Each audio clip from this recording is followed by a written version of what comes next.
Assalamualaikum warahmatullahi wabarakatuh. Yang terhormat kepada Bapak Rizky Syafril, selaku dosen pengampu mata kuliah ini, kami akan mempresentasikan tugas kelompok agama kami dengan materi kebudayaan Islam. Sebelumnya, kami akan memperkenalkan diri kami. Saya selaku moderator, nama saya yaitu Aryo Dwi Prayogo dengan NIM 2113557 dengan jurusan Manajemen Perhotelan. Lalu rekan saya Rahmi Aslin dengan NIM 21016104 dengan prodi Pendidikan Bahasa dan Sastra Indonesia dan Daerah.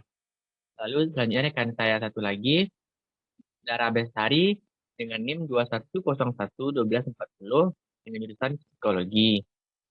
Baiklah, kami akan membahas materi yang sudah kami bahas. Untuk materi pertama akan dijelaskan oleh rekan saya Dara Bestari. Pada Dara Bestari, kami persilahkan. Baiklah, saya akan menjelaskan apa itu kebudayaan Islam. Konsep kebudayaan Islam. Kebudayaan Islam merupakan suatu sistem yang memiliki sifat-sifat ideal, sempurna, praktis, aktual, dan senantiasa diekspresikan. Al-Quran memandang kebudayaan itu merupakan suatu proses dan sebagai eksistensi hidup manusia. Kebudayaan Islam ialah hasil akal, budi, cipta rasa, karsa, dan karya manusia untuk berkiprah dan berkembang. Hasil akal, budi, dan karsa yang telah terseleksi oleh nilai-nilai kemanusiaan yang bersifat universal berkembang menjadi sebuah peradaban. Dalam perkembangannya, kebudayaan perlu dibimbing oleh wahyu dan aturan-aturan yang mengikat agar terciptanya kebudayaan yang beradab atau peradaban Islam. Dalam konsep Ikhwanul Muslimin dikenal dengan tawabit yang artinya Islam memberikan batasan antara yang tidak boleh diubah karena bersifat prinsip seperti akidah, usul, pokok-pokok yang tegas tidak menerima takwil, penggantian, perubahan, kapanpun, dimanapun, dan oleh siapapun, serta mutaghayirat yang memberikan fleksibilitas terhadap perkembangan zaman, termasuk kebudayaan. Dalam khazanah keislaman, budaya dinamakan dengan urf atau adah. Qardawi menjelaskan bahwa urf merupakan kebiasaan dan perilaku manusia dalam kehidupan sehari-hari yang dijadikan adat istiadat turun-temurun, baik berupa ucapan maupun perbuatan, baik umum maupun khusus. Misi kerasulan Rasulullah SAW adalah untuk menyempurnakan akhlak manusia. Sebagaimana dalam sabdanya, sesungguhnya aku diutus untuk menyempurnakan akhlak. Artinya, Rasulullah SAW mempunyai tugas utama untuk membimbing umat manusia agar mengembangkan kebudayaan sesuai dengan petunjuk Allah. Rasulullah SAW meletakkan dasar-dasar kebudayaan Islam yang kemudian berkembang menjadi peradaban Islam. Ketika dakwah Islam tersebar ke seluruh negeri, maka terjadi proses asimilasi budaya setempat dengan nilai-nilai kebudayaan Islam itu sendiri. Dalam kehidupan manusia terdapat 3 macam sistem hubungan, yaitu yang pertama, hubungan antara manusia dengan Tuhan atau hablum minallah, ialah menimbulkan sistem agama yang disebut dengan sistem ibadah. Yang kedua, hubungan manusia dengan diri sendiri menimbulkan sistem antropologi yang disebut dengan sistem takwa. Yang ketiga, hubungan manusia dengan sesama atau hablum minannas menimbulkan sistem kebudayaan yang disebut dengan sistem muamalat, yang kemudian menjadi wadah kebudayaan Islam. Islam bukan hanya sebagai agama, tetapi juga sebagai kebudayaan, sebagai way of life. Pusat kehidupan umat Islam adalah masjid, maka masjid adalah pusat ibadah dan kebudayaan Islam. Menurut Yusuf Qardawi, kebudayaan Islam memiliki 9 karakteristik, yaitu yang pertama, Rabbaniyah, bersumber dari Allah, bertujuan untuk mengantarkan manusia kepada ridha Allah. Yang kedua, Akhlakiyah, meyakini dan menyadari keberadaan Allah Subhanahu wa Ta'ala beserta sifat-sifat terpuji baginya, maka ia akan menjadi pribadi yang akhlakul karimah. Yang ketiga, Insaniyah, konsep persaudaraan yang meyakini bahwa seluruh umat manusia itu bersaudara. Yang keempat, Alamiyah. Yang kelima, Tasamuh, sikap saling menghargai antara sesama manusia dalam batas-batas yang digariskan oleh ajaran Islam. Yang keenam, Tanawu. Yang ketujuh, Wasatiyah, ajaran yang mengarahkan umatnya agar adil dalam semua dimensi kehidupan. Yang kedelapan, Takamul. Yang kesembilan, bangga terhadap diri sendiri.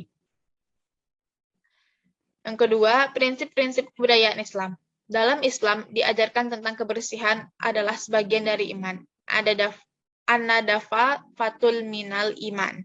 Bahwa ditinjau dari segi kebersihan dan ketertiban masyarakat Singapura adalah negara Islamik yang Islami. Yang membangun budaya bersih dan tertib adalah manifestasi kebudayaan dan Muslim yang Islami. Menurut Sidi Ghazalba dalam Asas Kebudayaan Islam bahwa ada 7 bidang kebudayaan. Yang pertama, sosial atau pergaulan hidup. Yang kedua, ekonomi, hubungan manusia dengan materi. Yang ketiga, politik, hubungan manusia dengan kekuasaan. Yang keempat, pengetahuan, hubungan manusia dengan kebenaran. Yang kelima, seni, hubungan manusia dengan hal-hal yang menyenangkan. Yang keenam, filsafat, hubungan manusia dengan kebenaran. Yang ketujuh, agama, hubungan manusia yang kudus, yang gaib. Bentuk perumusan prinsip-prinsip kebudayaan Islam ialah sumber segala sesuatu berasal dari Allah, manusia dilebihkan dari makhluk lainnya, ditundukkan ciptaan Allah lainnya kepada manusia, diembankan amanah khalifah kepada manusia, dinyatakan sebuah amanah tersebut dimintai pertanggungjawabannya kelak. Prinsip-prinsip kebudayaan dalam Islam merujuk pada sumber ajaran Islam, yaitu yang pertama, tidak bertentangan dengan tauhid dan syariat Islam, artinya segala sesuatu yang berkembang dalam kebudayaan Islam tidak bertentangan dengan ajaran Islam. Yang kedua, menghormati akal. Manusia dengan akalnya tidak membangun kebudayaan baru. Kebudayaan Islam tidak akan menampilkan hal-hal yang dapat merusak manusia. Dijelaskan dalam Quran Surat Ali Imran ayat 190 yang artinya, sesungguhnya dalam penciptaan langit dan bumi dan pergantian malam dan siang terdapat tanda-tanda kebesaran Allah bagi orang-orang yang berakal. Yang ketiga, motivasi untuk menuntut dan mengembangkan ilmu. Firman Allah Subhanahu wa taala, Allah akan mengangkat derajat orang-orang yang beriman di antaramu dan orang-orang yang berilmu beberapa derajat. Quran Surat Al-Mujadalah ayat 11. Yang keempat, menghindari taklid buta. Kebudayaan Islam hendaknya mengantarkan umat manusia untuk tidak menerima sesuatu sebelum diteliti. Sebagaimana telah difirmankan Allah, yang artinya, dan janganlah kamu mengikuti dari sesuatu yang tidak kamu ketahui, karena pendengaran, penglihatan, dan hati nurani semua itu akan dimintai pertanggungjawaban. Quran Surat Al-Isra ayat 36. Yang kelima, tidak membuat kerusakan. Firman Allah Subhanahu wa taala yang artinya, janganlah kamu berbuat kerusakan di bumi, sungguh Allah tidak menyukai orang-orang yang berbuat kerusakan. Quran Surat Al-Qasas ayat 77. Yang keenam, menerima dan memeriksa kebenaran dari mana dan siapapun datangnya. Sebagaimana dalam firman Allah Subhanahu wa taala yang berarti, dan orang-orang yang menjauhi tagut, yaitu tidak menyembahnya dan kembali kepada Allah, mereka pantas mendapat berita gembira. Sebab itu, sampaikanlah kabar gembira itu kepada hamba-hambaku, yaitu mereka yang mendengarkan perkataan lalu mengikuti apa yang paling baik di antaranya. Mereka itulah orang-orang yang telah diberi petunjuk oleh Allah, dan mereka itulah orang-orang yang mempunyai akal sehat. Quran Surat Az-Zumar ayat 17-18. Yang ketujuh, Allah mengangkat manusia sebagai khalifah di bumi dan diamanahkan menjaga bumi beserta isinya. Yang kedelapan, Islam menyuruh pemeluknya untuk meninggalkan daerahnya, berjalan ke negeri lain, menyambung silaturahmi dengan bangsa dan golongan lain, serta saling bertukar pikiran dan pengalaman. Sesuai dengan Quran Surat Al-Hajj ayat 46, yang artinya, maka tidak pernahkah mereka berjalan di bumi sehingga hati akal mereka dapat memahami, telinga mereka dapat mendengar. Sebenarnya bukan mata itu yang buta, tetapi yang buta adalah hati di dalam dada. Yang kesembilan, muncul sebagai pengembangan dan pemenuhan kebutuhan manusia.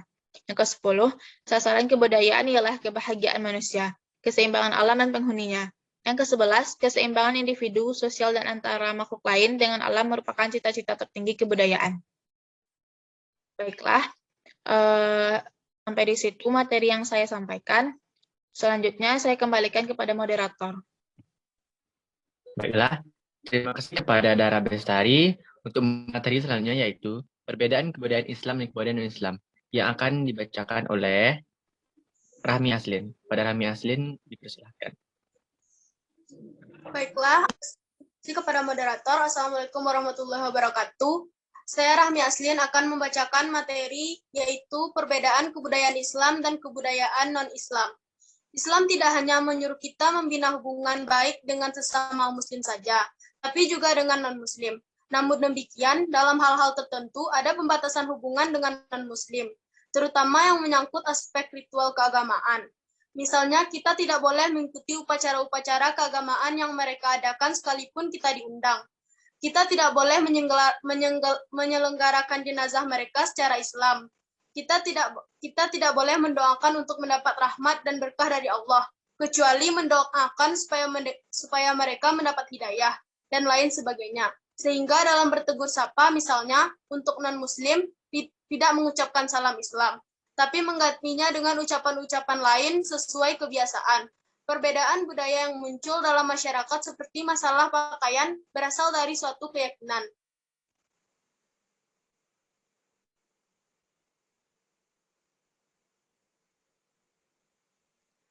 Perbedaan budaya yang muncul dalam masyarakat seperti masalah pakaian berasal dari suatu keyakinan yang secara garis besar contoh luas adalah antara Muslim dengan non-Muslim. Non-Muslim cenderung memakai pakaian terbuka, sedangkan kita sebagai umat Islam diwajibkan untuk menutup aurat yang kadarnya telah ditentukan. Dalam berhubungan dengan masyarakat non-Muslim, Islam mengajarkan kepada kita untuk bertoleransi, yaitu menghormati keyakinan umat lain tanpa berusaha memaksakan keyakinan kita kepada mereka. Quran Surat Al-Baqarah ayat 256. Kalau berdialog dengan mereka, kita berdialog dengan cara yang terbaik, yaitu dalam Quran Surat Al-Ankabut ayat 46. Toleransi juga bukan berarti kompromi atau bersifat sinkretisme dalam keyakinan dan ibadah. Kita sama sekali tidak boleh mengikuti agama dan ibadah mereka dengan alasan apapun. Sikap kita dalam hal ini sudah dijelaskan dan ditegaskan dalam Al-Quran yang artinya, untukmu agamamu dan untukku agamaku. Quran Surah Al-Kafirun ayat 6. Termasuk menghormati budaya agama lain dengan tidak memaksa non-Muslim untuk mengikuti kebudayaan Islam. Berikut perbedaan kebudayaan Islam dengan kebudayaan lain. Pertama, dalam pandangan kebudayaan Barat, masalah spiritual rohani adalah masalah pribadi semata, sedangkan dalam Islam adalah menjadi tanggung jawab sekelompok umat. Dua, kebudayaan Barat menjadi kehidupan ekonomi sebagai dasarnya dan pola etik didasarkan pula pada kehidupan ekonomi dan tidak menganggap penting kepercayaan dalam kehidupan umum. Sedangkan dalam kebudayaan Islam lahir atas dasar rohani, keimanan, kepercayaan. 4. Budaya ilmiah dan budaya kerja. Budaya ilmiah yaitu diartikan sebagai cara berpikir, bersikap, dan berperilaku, serta bertindak manusia yang berkecimpungan dalam dunia ilmu yang sesuai dengan kaidah-kaidah. Budaya ilmiah merupakan budaya yang mengikuti perkembangan zaman, dan budaya ilmiahlah yang akan mengantarkan kita dan merubah cara pikir masyarakat menjadi masyarakat yang modern. Budaya ilmiah bisa diartikan suatu tradisi atau kebiasaan yang dicirikan dengan adanya pembuktian rasionalitas manusia. Karena akibat yang dibuktikan dengan sebuah data, pemeriksaan yang terhadap benar dan tidaknya suatu fakta.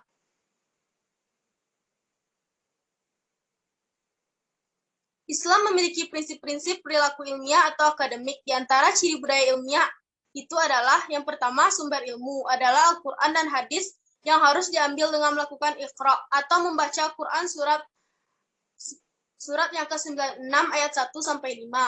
Membaca atau iqra artinya bacalah, telitilah dan dalamilah, ketahuilah ciri-ciri sesuatu. Bacalah alam tanda-tanda zaman, sejarah diri sendiri, baik yang tertulis maupun tidak tertulis.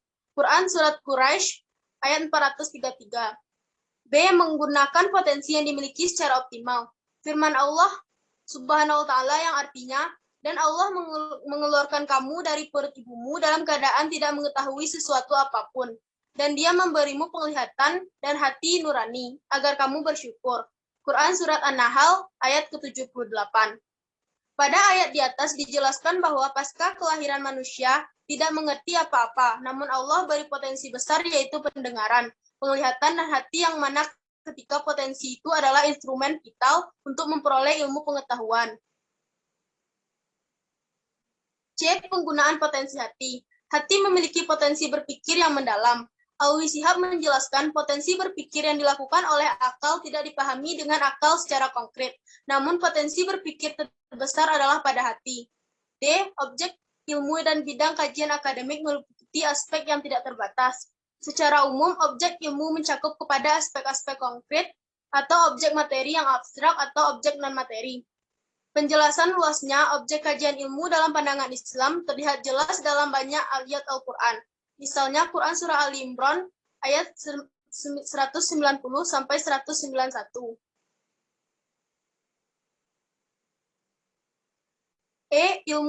Ilmu secara umum dalam pandangan Islam dapat dikelompokkan menjadi dua hal, yaitu ilmu kasbi dan ilmu laduni. Ilmu kasbi yaitu merupakan ilmu yang diperoleh melalui trial and error dengan mempelajari ayat-ayat kauniyah seluruh alam dan ayat kailiyah yaitu wahyu. Hal ini banyak dijelaskan oleh Allah Subhanahu wa taala seperti Quran surat An-Nahl ayat ke-8 dan Quran surat Al-Isra ayat ke-85. Ilmu laduni secara umum memiliki dua pengertian. Yang pertama, ilmu yang didapat tanpa melalui tahapan belajar atau wahbi, dan yang kedua, ilmu yang didapat melalui usaha belajar dan atau kasbi. Kewajiban mengamalkan ilmu, termasuk budaya akademik yaitu pengalaman ilmu yang telah dimiliki. Pengalaman ilmu merupakan manifestasi dari kekaguman kepada Allah Subhanahu wa taala. Sebagaimana Allah berfirman dalam Quran surat Al-Mujadilah ayat 11 yang artinya Allah akan meninggikan derajat orang-orang yang beriman di antaramu dan orang-orang yang diberi ilmu berapa derajat. Dan Allah Maha mengetahui apa yang kamu kerjakan. Yang G, penggalian ilmu pengetahuan dan kemajuan teknologi.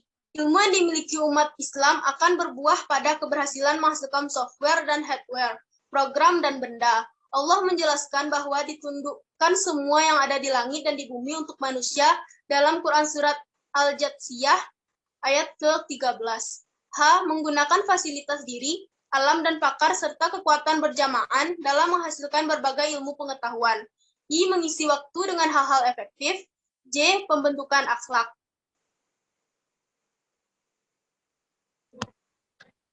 Baiklah, hanya itu yang dapat saya sampaikan. Terima kasih kepada moderator. Saya kembalikan kepada moderator. Terima kasih kepada Rahmi Aslin. Untuk pembahasan selanjutnya, saya akan membahas beberapa prinsip budaya ilmiah atau akademik dalam perspektif Islam tanpa pada diri kaum intelektual Islam. Banyak pemikir Islam mampu menguasai berbagai ilmu pengetahuan dan menghasilkan teknologi di samping didukung oleh pengamalan ajaran agama yang kuat. Di antara pakar tersebut seperti Ibnu Shushid yang dikenal dengan Averroes yang hidup tahun 1126 sampai 1198 Masehi, menguasai bahasa Arab, filsafat, ilmu kedokteran, astronomi, fisika analisis, retorika dan puisi, metafisik, tafsir fisika. Ibnu Rushd juga termasuk tokoh yang dinilai mampu menelaah konsep fisika Aristoteles.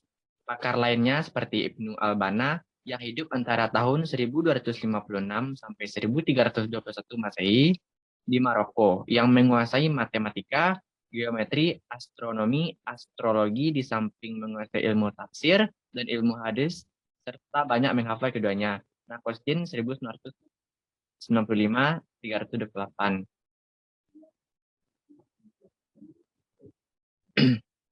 Budaya kerja. Budaya kerja adalah perintah suci Allah kepada manusia. Meskipun akhirat lebih kekal daripada dunia, namun Allah tidak memerintahkan hambanya meninggalkan kerja untuk kebutuhan duniawi. Dan carilah pada apa yang telah dianugerahkan Allah kepadamu untuk kebahagiaan negeri akhirat, dan janganlah kamu melupakan bagianmu dari kenikmatan duniawi. Dan berbuat baiklah kepada orang lain sebagaimana Allah telah berbuat baik kepadamu. Dan janganlah kamu berbuat kerusakan di bumi. Quran Surah Al-Kahf ayat 77. Bukanlah orang yang paling baik darimu itu yang meninggalkan dunianya karena akhiratnya, dan tidak pula yang meninggalkan akhiratnya karena dunianya. Sebab dunia itu penyampaian pada akhirat, dan janganlah kamu menjadi beban atas manusia. Hadis riwayat Ibnu Asakir dari Anas. Untuk memberikan motivasi dalam bekerja, Nabi Muhammad menggunakan bahasa yang sangat mengunggah dan menyadarkan. Bekerjalah untuk duniamu, seolah-olah kamu akan hidup selama-lamanya, dan beramallah untuk akhiratmu, seolah-olah kamu akan mati besok. Hadis riwayat Baihaqi. Bekerja juga akan membuat manusia lebih merdeka, dengan tidak menggantungkan diri kepada orang lain, seperti dengan meminta-minta. Demi Jika seseorang di antara kamu membawa tali dan pergi ke bukit untuk mencari kayu bakar, kemudian dipikul ke pasar untuk dijual. Dengan bekerja itu, Allah mencukupi kebutuhanmu. Itu lebih baik daripada ia meminta-minta kepada orang lain. Hadis riwayat Bukhari dan Muslim. Islam juga menganjurkan untuk bekerja dengan sepenuh hati, untuk memberikan kualitas hasil terbaik. Bahkan kerja keras yang ikhlas merupakan penghapus dosa. Sebaik-baik pekerjaan ialah usahanya seorang pekerja jika ia berbuat sebaik-baiknya. Hadis riwayat Ahmad. Siapa bekerja keras hingga lelah dari kerjanya, maka ia terampuni dosanya karenanya. Hadis. Berpagi-pagilah dalam mencari rezeki dan kebutuhan hidup. Sesungguhnya pagi-pagi itu mengandung berkah dan keberuntungan. Hadis riwayat Ibnu Adi dari Aisyah. Sesungguhnya Allah menginginkan jika salah seorang darimu bekerja, maka hendaklah meningkatkan kualitasnya. Dari Al-Hadis. Dalam konteks sosial, termasuk organisasional, bekerja adalah amanah. Amanah harus ditunaikan dengan baik. Pengabaian terhadap amanah adalah sebuah pengkhianatan yang merupakan salah satu tanda orang munafik. Bekerja dengan sungguh-sungguh adalah syarat sebuah kemajuan. Kemajuan yang didapat tanpa kerja keras adalah pengingkaran sunnatullah. Sesungguhnya Allah tidak mengubah keadaan sesuatu kaum sehingga mereka mengubah keadaan yang ada pada diri mereka sendiri. Quran Surat Al-Ra'd ayat 11. Dalam ayat lain diungkapkan, dan bahwa seorang manusia tidak akan memperoleh selain apa yang telah diusahakannya. Quran Surat Al-Najm ayat 39. Islam mengajarkan manusia untuk giat dalam bekerja dan harus sesuai syariat dengan mengedepankan kejujuran, kedisiplinan, dan keikhlasan. Bekerja adalah ibadah, selama tujuannya baik dan benar. Allah menyuruh manusia untuk berkecimpung dalam dunia, bekerja dengan berusaha untuk bersungguh-sungguh. Sebagaimana firman Allah Subhanahu wa taala yang artinya dialah yang menjadikan bumi untuk kamu yang mudah dijelajahi. Maka jelajahilah di segala penjurunya dan makanlah bagian dari rezekinya. Dan hanya kepadanya lah kamu kembali setelah dibangkitkan. Quran Surah Al-Mulk ayat 15. Di dalam sumber ajaran Islam dijelaskan mengenai budaya kerja. Di antara prinsip-prinsip yang ada dalam bekerja adalah A. Bekerja didasarkan atas niat yang tulus karena Allah Subhanahu wa taala. Keimanan merupakan dasar setiap aktivitas manusia. Berbuat berdasarkan nilai-nilai keimanan beserta investasi bagi manusia karena perbuatannya diimbali oleh Allah. Surah Al-Bayyinah ayat 5. B. Bekerja berdasarkan ilmu. Melakukan sesuatu didasarkan atas ilmu yang dimiliki akan mendatangkan hasil yang memuaskan bagi si pelaku dan orang lain yang memanfaatkan produksinya. Quran Surat Al-Isra ayat 36. C. Bekerja dengan maksimal atau terbaik atau ihsan. D. Bekerja sendiri atau secara bersama. E. Bekerja untuk kesejahteraan dan kemaslahatan diri dan lingkungan. F. Bekerja dengan objek yang bervariasi dan profesional. J. Bekerja berorientasi masa depan. Nah, baiklah. Mungkin itu saja yang dapat kami sampaikan. Terima kasih. Maaf atas segala kekurangan dan kesalahan kami. Kami akhiri dengan wabillahi taufiq wa hidayah. Wassalamualaikum warahmatullahi wabarakatuh.